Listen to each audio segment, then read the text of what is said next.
जय हिंद साथियों, संस्कार क्लासेस में आपका स्वागत है। आज पढ़ेंगे अपन हिंदी ग्रामर, जिसमें पढ़ेंगे वक्रोक्ति अलंकार। वक्रोक्ति अलंकार दोस्तों वक्र प्लस उक्ति से मिलकर बना है।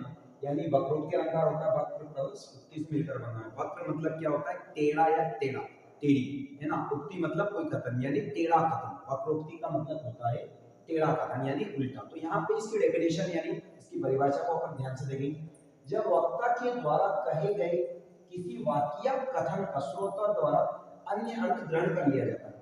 जैसे किसी वक्ता के द्वारा किसी बात को कहा गया है, उस श्रोता के द्वारा उस बात को कोई अन्य अर्थ ग्रहण कर लिया गया है।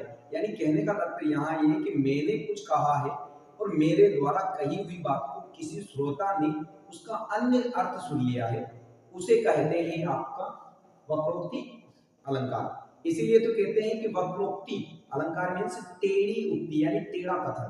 कहने का मतलब है अगर मैंने कुछ कहा है तो सुनने वाले ने कुछ और सुन लिया है ना, उल्टा सुन लिया, इस कहते हैं टेढ़ा कथन, इसलिए कहते हैं टेढ़ा कथन। तो यहाँ पे इसकी जो परिभाषा है वो होगी कि जब वक्ता के द्वारा कहे गए किसी वाक्य को, किसी कथन को श्रोता के द्वारा सुनने में अन्य अर्थ ग्रहण कर लिया जाता है, वहां आपका कौन सा अलंकार होता है? वक्रोक्ति अलंकार होता है। तो इसकी उदाहरण क्या होगी दोस्तों, देख लेते हैं।